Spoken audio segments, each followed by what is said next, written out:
flight canceled? Because DC is so damn hot that our plane sank 4 inches into the pavement.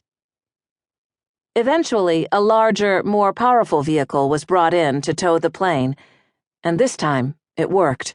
The plane finally took off, 3 hours behind schedule. A spokesperson for the airline blamed the incident on very unusual temperatures. The temperatures in the summer of 2012 were indeed unusually hot, as they were the year before and the year after. And it's no mystery why this has been happening. The profligate burning of fossil fuels, the very thing that U.S. Airways was bound and determined to do, despite the inconvenience presented by a melting tarmac.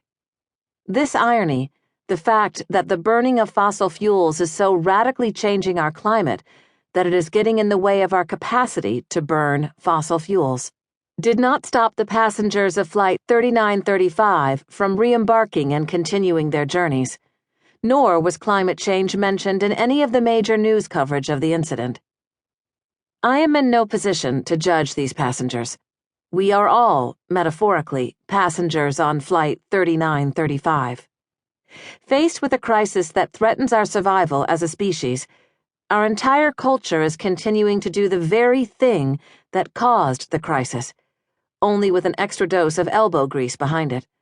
Like the airline bringing in a truck with a more powerful engine to tow that plane, we are upping the ante from conventional sources of fossil fuels to even dirtier and more dangerous versions. Bitumen from the Alberta tar sands, oil from deep water drilling, gas from hydraulic fracking, coal from detonated mountains, and so on. Meanwhile, each supercharged natural disaster produces new irony-laden snapshots of a climate increasingly inhospitable to the very industries most responsible for its warming. Like the 2013 historic floods in Calgary that forced the head offices of the oil companies mining the Alberta tar sands to go dark and send their employees home, while a train carrying flammable petroleum products teetered on the edge of a disintegrating rail bridge, or the drought that hit the Mississippi River 1 year earlier, pushing water levels so low that barges loaded with oil and coal were unable to move for days, while they waited for the Army Corps of Engineers to dredge a channel. They had to appropriate funds allocated to rebuild from the previous year's historic flooding along the same waterway. Or the coal-fired power plants in other parts of the country that were temporarily shut down because the waterways that they draw on to cool their machinery were either too hot or too dry, or in some cases, both.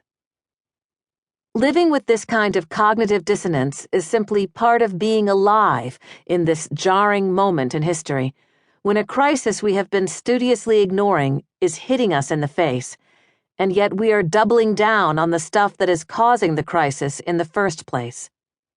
I denied climate change for longer than I care to admit. I knew it was happening, sure, not like Donald Trump and the Tea Partiers going on about how the continued existence of winter proves it's all a hoax.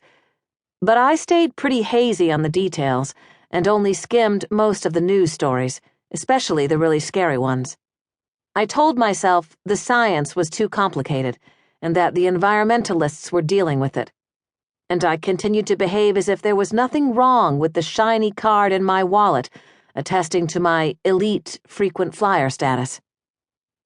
A great many of us engage in this kind of climate change denial.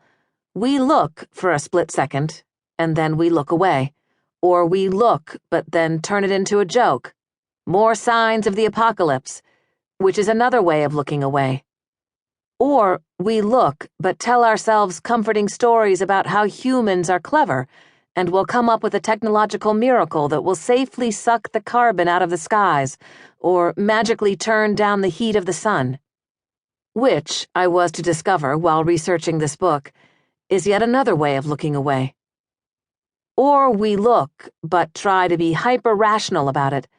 Dollar for dollar, it's more efficient to focus on economic development than climate change, since wealth is the best protection from weather extremes.